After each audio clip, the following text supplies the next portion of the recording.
Good morning. My name is Maggie Wilson, and I'm the Worship Associate today. Welcome to the Unitarian Universalist Church of the North Hills. Whether you've been with this church a decade or more, or this is your first time visiting, we welcome you. Whatever the faith and traditions of your past, we welcome you. Whatever your theological stance, we welcome you. Whoever you are and whomever you love, we welcome you. Wherever you come from, whatever your journey has been, we welcome you. Newcomers and guests are always welcome to participate in any of our church activities. If you'd like more information about our church or Unitarian Universalism, please talk to our minister, Reverend Jane Thickstun. You can find her contact information on our website. Please join us for coffee hour following the service. The Zoom link will be posted in the YouTube chat at the end of the service, or you can find it in the upper right-hand corner of our webpage. The next forum we're putting on with St. Brendan's will be Tuesday, March 23rd at 7 p.m., and Reverend Jane will be the moderator. The title is Training and Challenges in Suburban Policing, and the focus will be on the challenges and training of suburban police departments with an eye on anti-bias and de-escalation training. See your e-news for the registration information. Again, welcome to the Unitarian Universalist Church of the North Hills. It's good to be together, even virtually.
Good morning and welcome, everybody.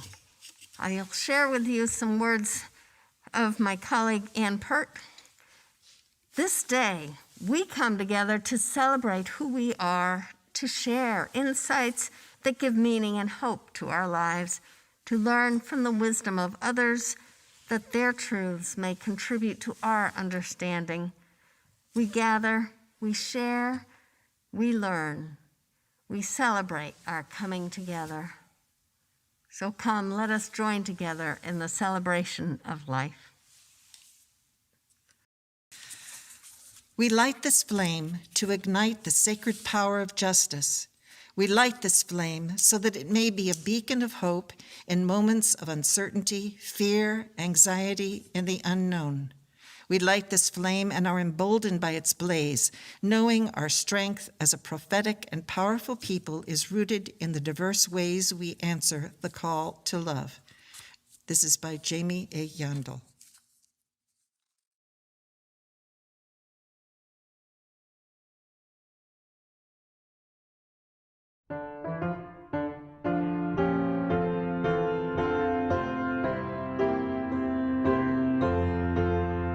As we come marching, marching in the beauty of the day, a million darkened kitchens, a thousand workshops gray, are touched with all the radiance that a sudden sun discloses.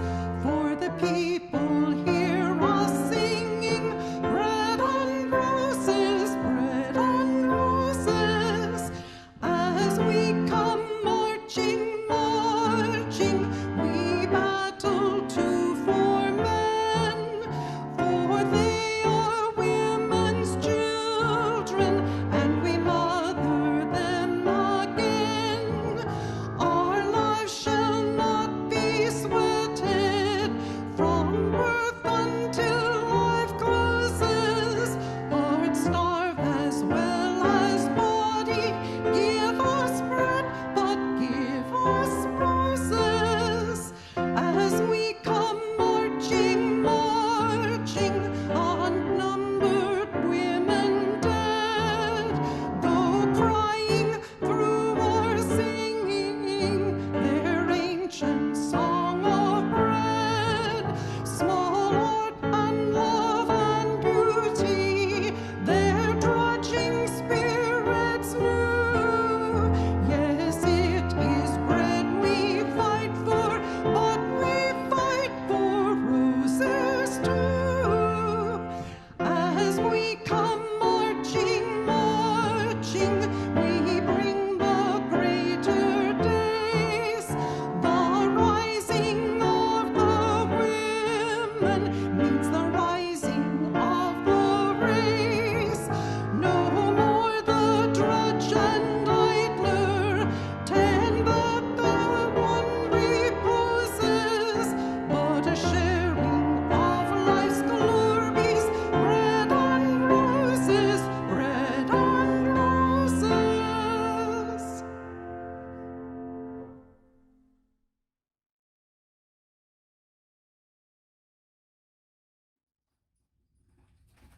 Good morning, folks. My name is Robin Travers, and I'm this year's stewardship chair.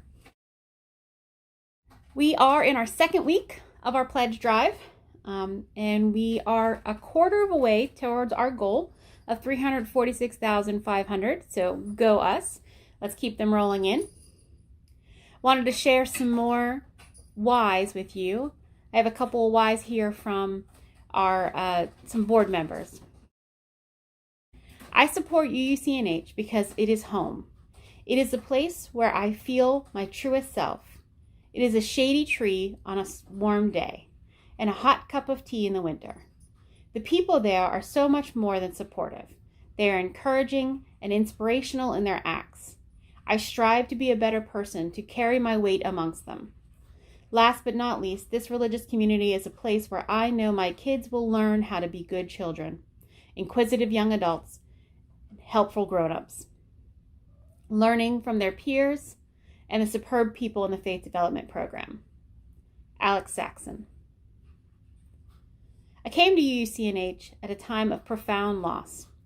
When my husband died, Reverend Scott Rudolph conducted a beautiful, meaningful service honoring Jeff.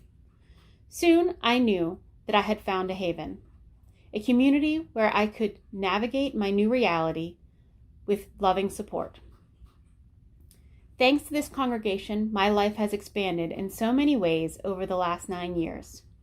You have helped me become active in social justice work, rekindled the joy I experience in singing in the choir, challenged my sedentary lifestyle, renewed my love of traveling, provided an outlet for my creativity, and pushed me out of my comfort zone into a leadership role.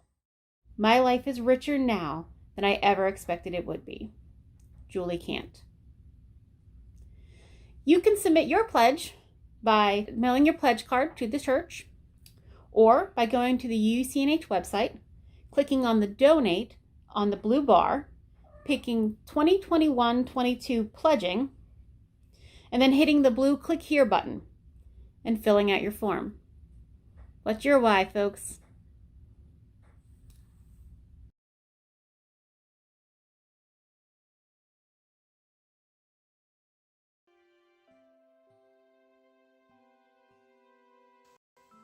The Paper Bag Princess by Robert Munch, illustrated by Michael Marchenko. Elizabeth was a beautiful princess. She lived in a castle and had expensive princess clothes. She was going to marry a prince named Ronald. Unfortunately, a dragon smashed her castle, burnt all her clothes with his fiery breath, and carried off Prince Ronald. Elizabeth decided to chase the dragon and get Ronald back. She looked everywhere for something to wear, but the only thing she could find that was not burnt was a paper bag.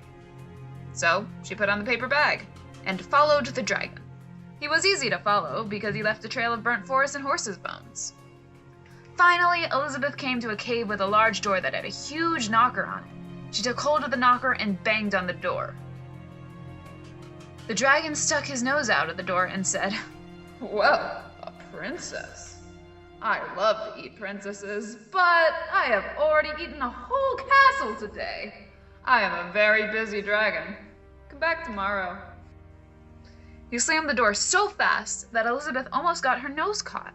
Elizabeth grabbed the knocker and banged on the door again.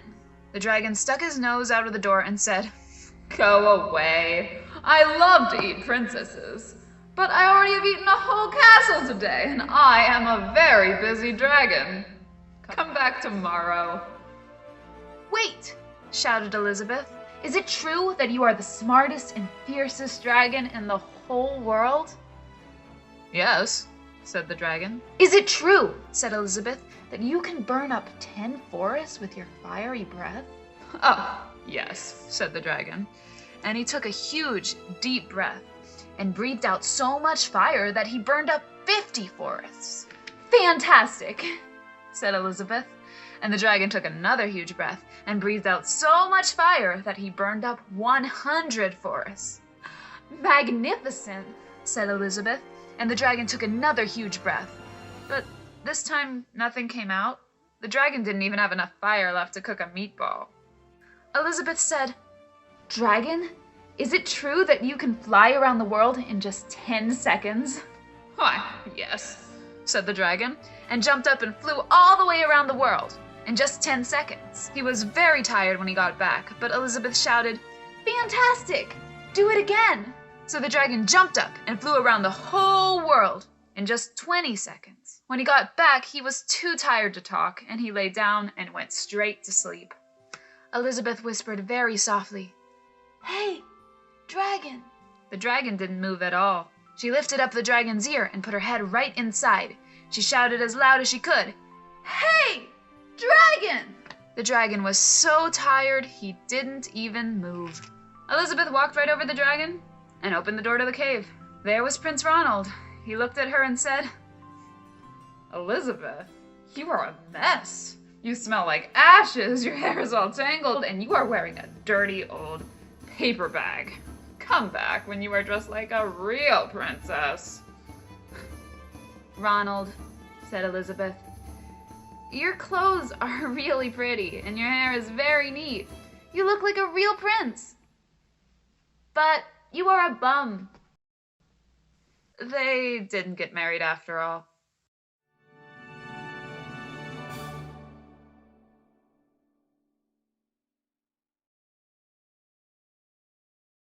Hi, I'm Chris Hill with the Lay Pastoral Care Team.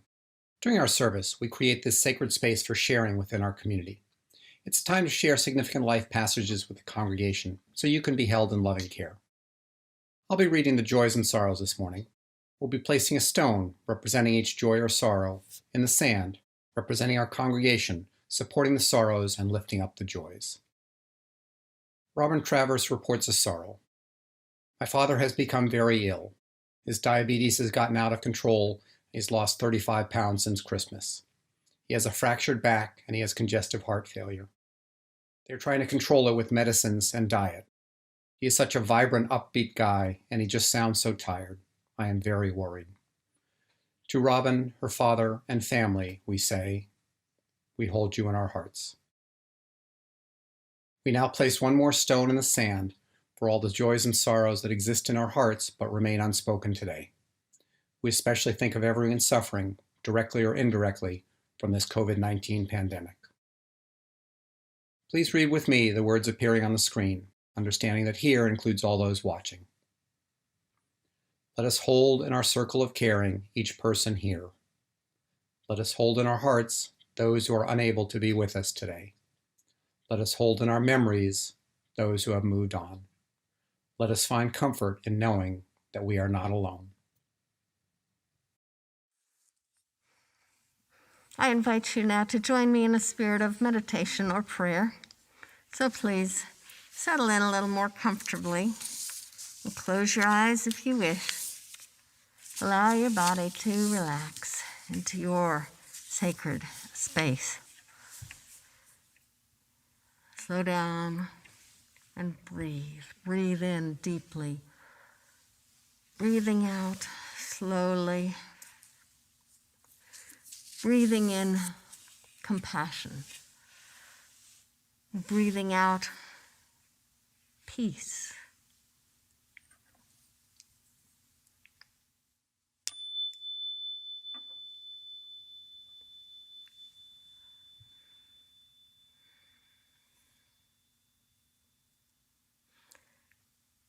I offer these words from the women of the Presbyterian Church in Columbia, who wrote these words for the 2017 International Women's Day. We believe in the goodness and value of women, in our strength and health, in our capacity to cry, in our capacity to sustain each other instead of being rivals, in our capacity to respond to the demands of children and carry the weight of daily life, in our openness and desire to continue working in our spiritual and earthly being, full of life, birth, death, and resurrection. We affirm the history of women as a history of humanity. We are gatherers of fruits, peasants, farmers, sowers, workers, mothers, scientists, doctors, housewives, and economists. We give our life. We are hidden workers without wages at home and breadwinners in society. We recognize this diversity and versatility. We rejoice in our intuition and our thinking. We confess our faults and fragility because we have accepted violence and injustice in relationships between men and women. We expect a future of faith and hope, working for the day to come in which we and all our sisters will no longer have to adapt to a stereotype, because we will be free to express ourselves as we are, and we will be free to share in all the benefits of human life and work. We hope for a time of peace when violence will disappear and men and women can be loved and love, and the work and riches of our world can be justly shared.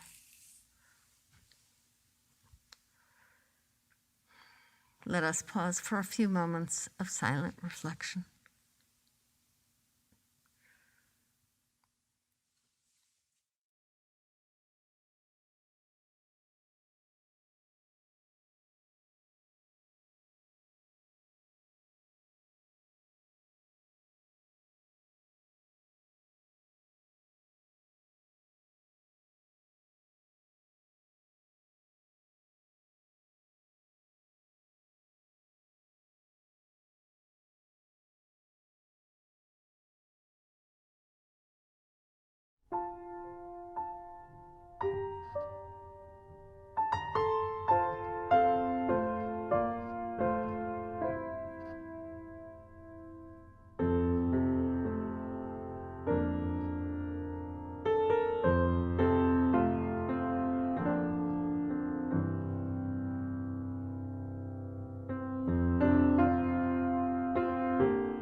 Writer Maya Angelou says, "I have found that among its other benefits, giving liberates the soul of the giver."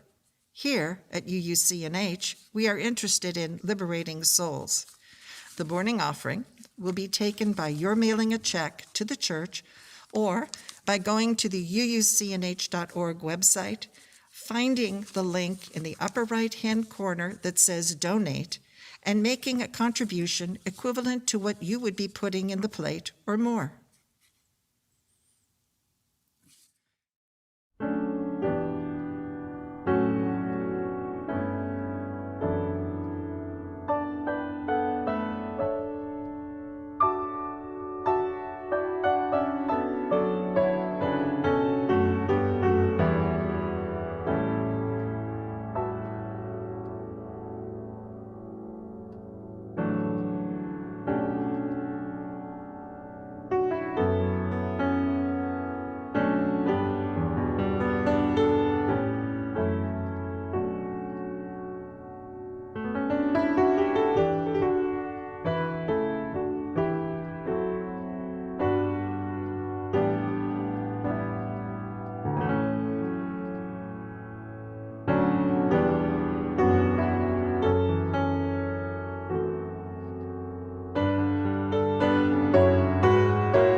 say the dedication of the offering in unison with me. May these gifts and the work of our hands and hearts give power to all we stand for as a community of faith.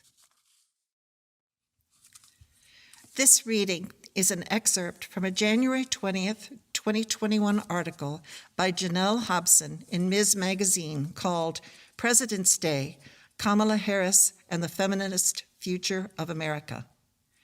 The historic election of Kamala Harris as Vice President of the United States of America is reason to celebrate for its many firsts. There's a great deal of promise in Harris's vice presidency, and we are all called upon to hold our leaders accountable for the policy commitments they have made. However, women's representation in leadership positions is its own promise, and that should not be downplayed. In 2020, a year marking the centennial anniversary of the 19th Amendment to the U.S. Constitution, granting women the right to vote, when we failed to deliver on the promised $20 bill redesign featuring celebrated 19th century abolitionist Harriet Tubman, the nation instead elected another Black woman to the second highest position in the country. These symbolic changes matter. We need only to imagine the first time President Biden delivers his State of the Union address with Vice President Harris and Speaker of the House Nancy Pelosi seated behind him. Imagine the impact such a visual will have on our young girls watching the spectacle and envisioning the kind of career or life they could have. Despite all the political and racial divisions, despite revelations of the Me Too movement, despite our public health and climate change crises, there is reason to hope. In a feminist future, these problems will be treated with utmost seriousness. Furthermore, they'll be combated in ways that ensure that little girls like Harris, who once were bused to schools in efforts at desegregation, can make real change in a world where no seat of power is off limits to them. Such symbolic representation is feminist enough to cause significant political, social, and cultural shifts.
The International Women's Day, which just passed on March 8th, is a bigger deal in other countries than ours.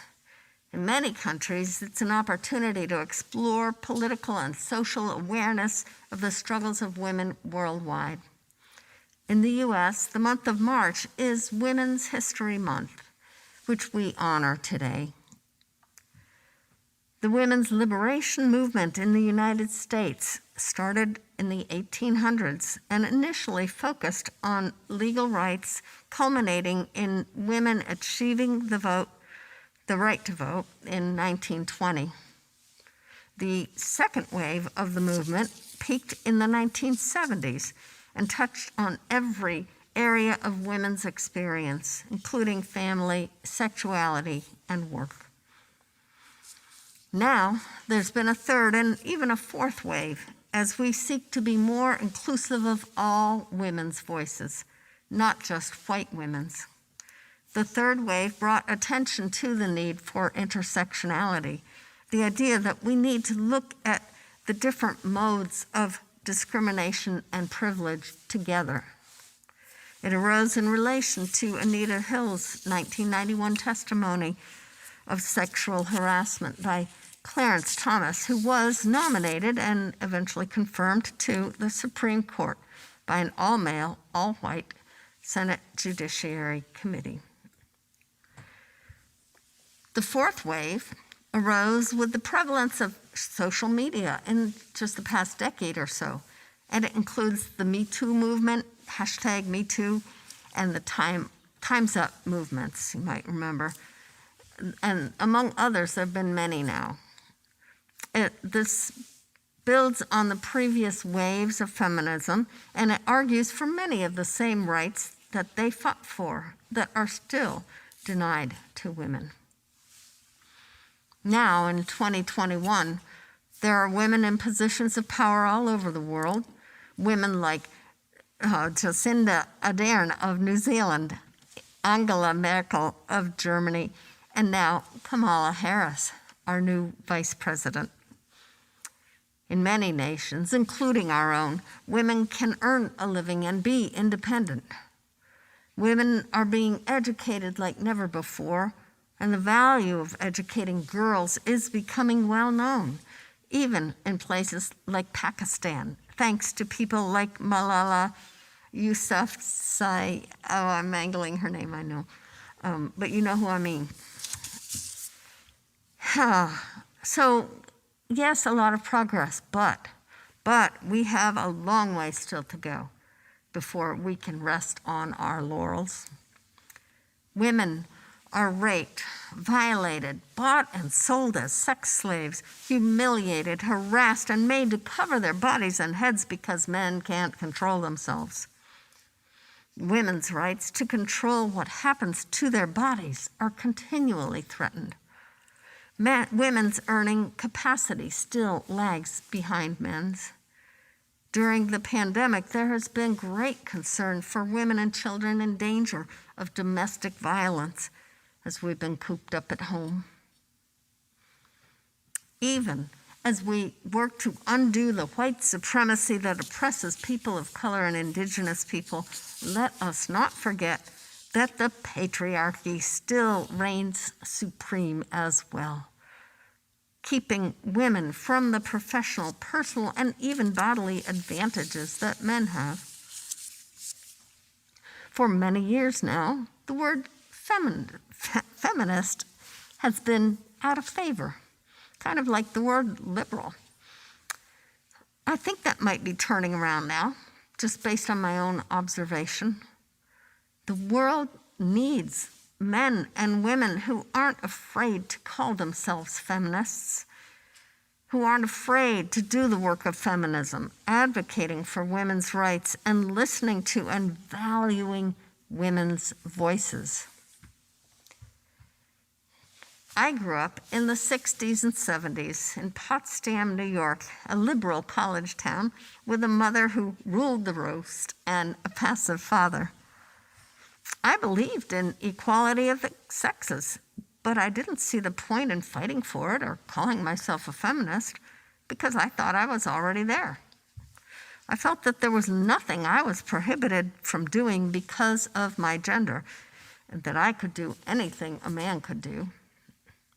I was astonished when the Equal Rights Amendment failed to pass, and to hear that there were actually women who voted against it. That just didn't make sense to me. But I still believed I could do anything a man could do, and I proceeded to live my life as if I were a man. That is, to achieve this perceived equality, I felt I had to reject the traditional life of a woman, namely to marry and have children.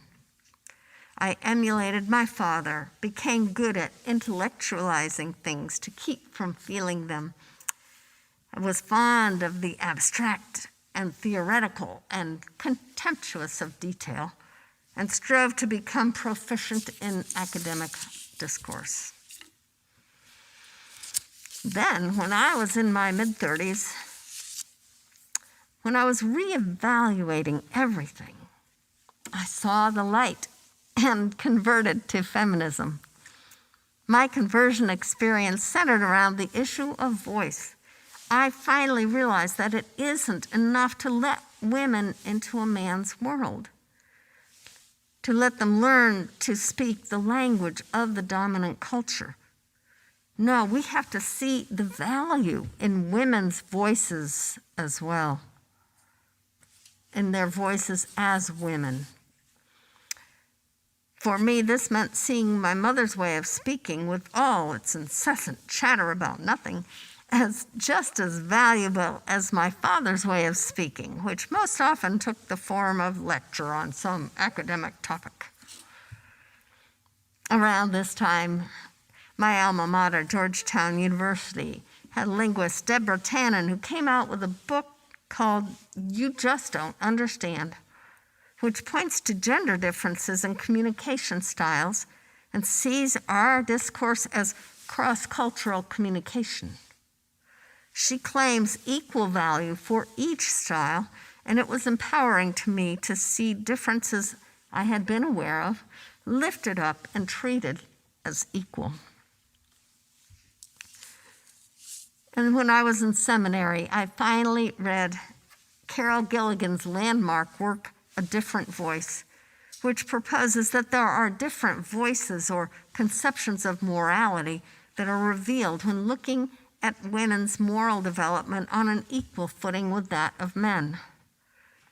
Gilligan was reacting to a tradition in psychology, going back to Freud, of basing theories of development on studies of male development, then measuring women against this norm. In this tradition, women came out as morally inferior to men. When I first heard that, I couldn't believe it, because I thought it was a well-known fact that women are morally superior to men. Apparently, well-known facts are discounted in the academic discipline of psychology. Anyway, when Gilligan's work came out in the early 1980s, many women felt empowered by it. Women have been so conditioned to being judged against the male norm and being perceived as coming up short, and have even judged ourselves against that standard and perceived ourselves as coming up short, that to suggest there might be another equally valid standard gives a real boost to our collective self-esteem. Gilligan notes that when women do not conform to the standards of psychological expectation, the conclusion has generally been that something is wrong with the women. And she seeks to change the standards of psychological expectation to include the psychology of women as well as men. There is a problem, however, with the different voice perspective in that it can serve to reinforce traditional stereotypes that are used to justify separate spheres for women and men, to, quote, keep women in their place. The danger comes in seeing the difference as unalterable and rigid, based in biological nature. In fact, it's becoming clearer and clearer that gender differences are rooted at least as much in socialization as in biology. It has been shown that as much as we might try to treat children the same, we do treat boys and girls differently from infancy on. And to the extent that differences are due to socialization and not biology, they aren't necessary. Things could be different. Of course, lately we've come to see gender itself as fluid, non-binary, not just male and female, but a continuum. And it's not just a matter of what a person's genitals look like either, especially as there can be ambiguity there, though surgery on infants has forced people into one box or the other.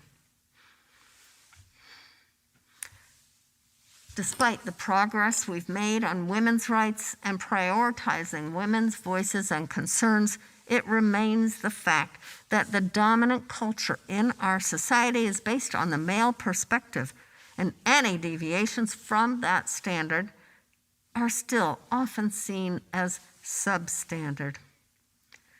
So many women and minorities have attempted to achieve acceptance and to survive in this society by denying their own perspective and adopting, to the extent possible, the dominant perspective. To the extent that women are able to be culturally male, we are able to rise into positions of importance, just as to the extent that African Americans can be culturally white, they are able to rise into such positions.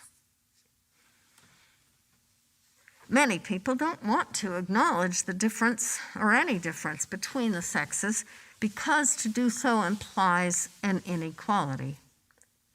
The goal is to treat everyone alike, but this ignores or devalues the different needs that women have.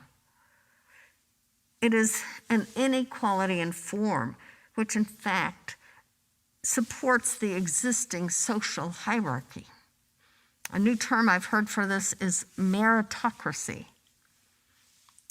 An example is that women have had to struggle to obtain coverage for their medical needs when they are needs that men do not share. Because men don't get insurance coverage or time off from work for pregnancy, it has not been considered discrimination to deny these things to women.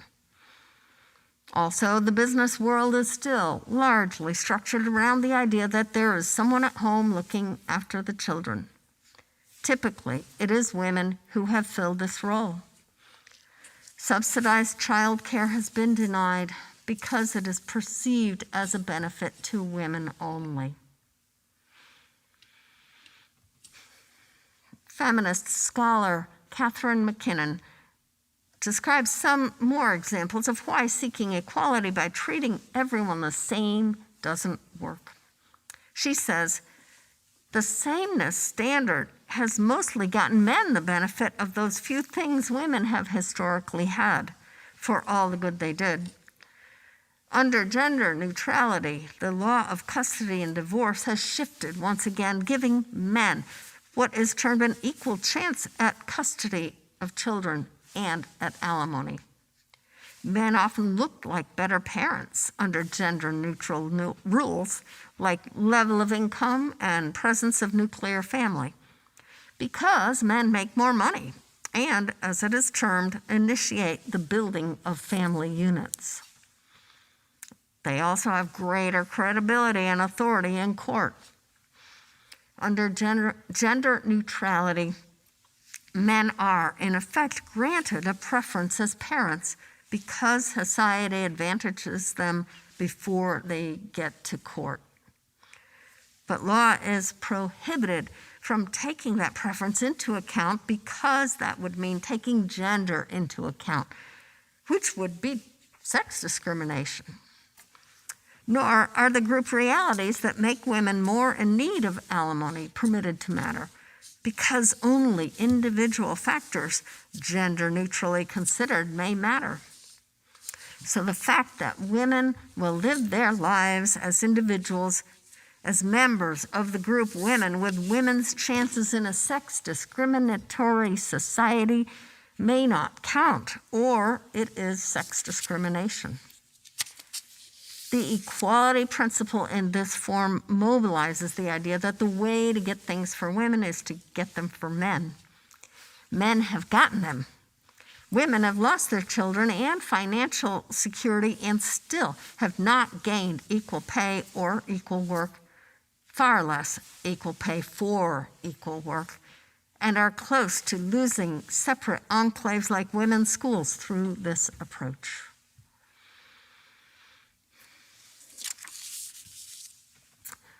The problem with treating everyone the same is that such formal equality fails to take into account the inequality, the imbalance of power that already exists.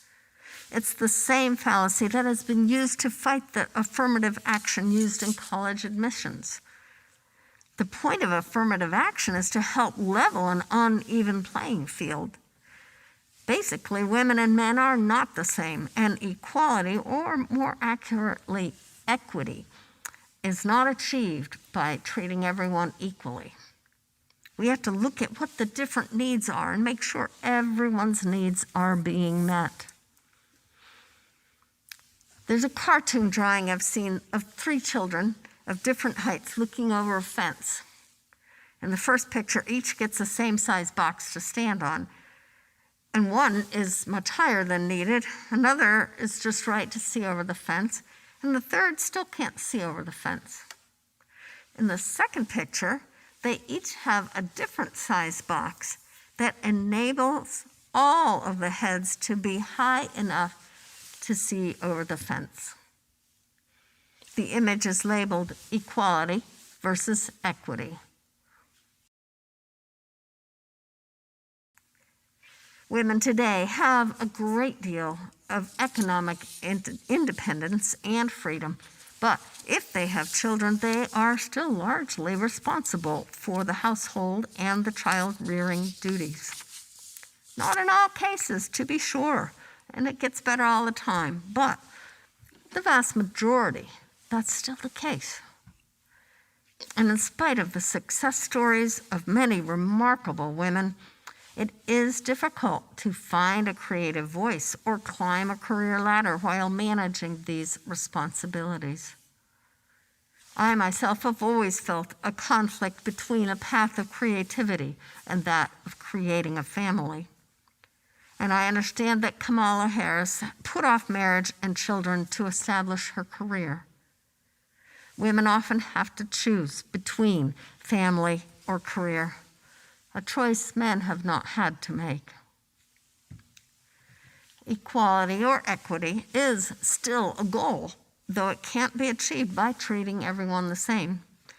As a society, we need to make room for different needs, and we need to listen to different voices.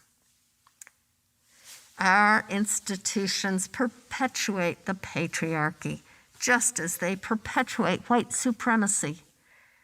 Inequality based on gender is so deeply embedded in our whole structure of society that it is difficult sometimes to recognize.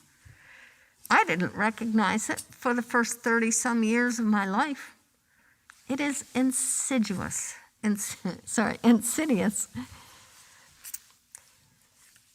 Susan Muller-Oken's 1989 book entitled Justice, Gender, and the Family was a groundbreaking feminist work.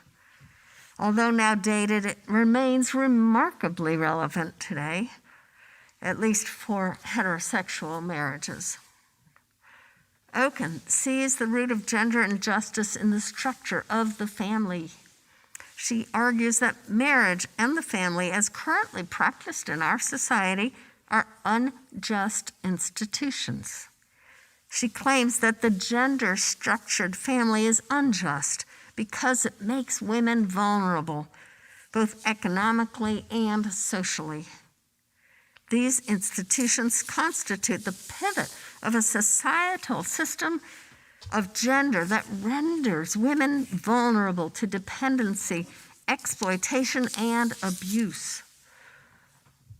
When we look seriously at the distribution between husbands and wives of such critical goods as work, paid and unpaid, power, prestige, self-esteem, opportunities for self-development, and both physical and economic security, we find socially constructed inequalities between them right down the list.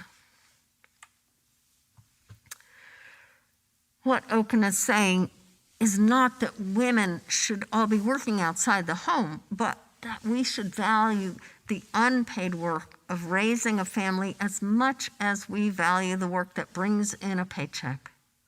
Stay-at-home mothers deserve all the same power, prestige, self-esteem, and economic security of men and women who work outside the home. Oken offers a set of recommendations for creating a more just society for women. These include changing the various ways that employers and schools continue to operate as if there is someone home taking care of the children, providing subsidized high-quality daycare, enforcing equal entitlement of both marriage partners to all earnings that enter the household, and ensuring that the two households resulting from divorce enjoy the same standard of living. Her particular recommendations are based on the assumption that women and men are equally parents of their children and have equal responsibility for both the unpaid effort that goes into caring for them and their economic support.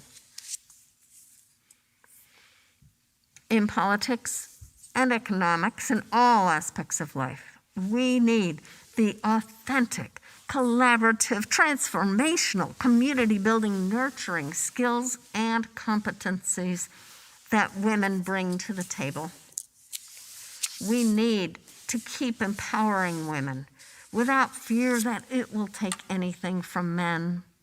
We need to empower men as well to take full responsibility for all aspects of their lives, including the home front. Rather than expecting women to join a man's world in order to succeed, we need to change the world so that what women bring to it is valued just as much as what men bring.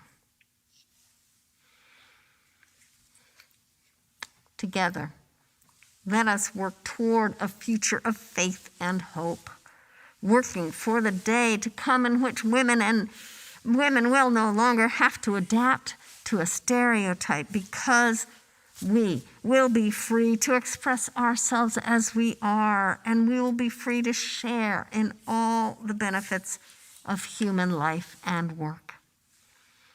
Let us work for a time of peace when violence will disappear and men and women can love and be loved, and the work and riches of our world can be justly shared.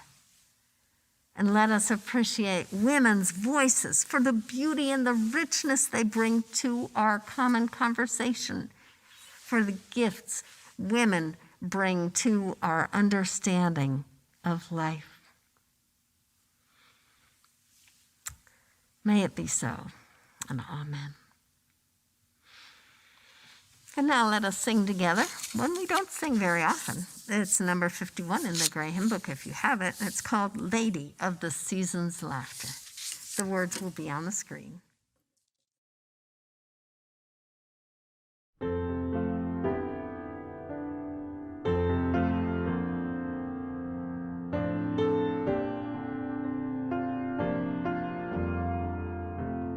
Lady of the season's laughter, in the summer's warmth be near, when the winter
In closing, I offer these words of the Reverend Dick Gilbert.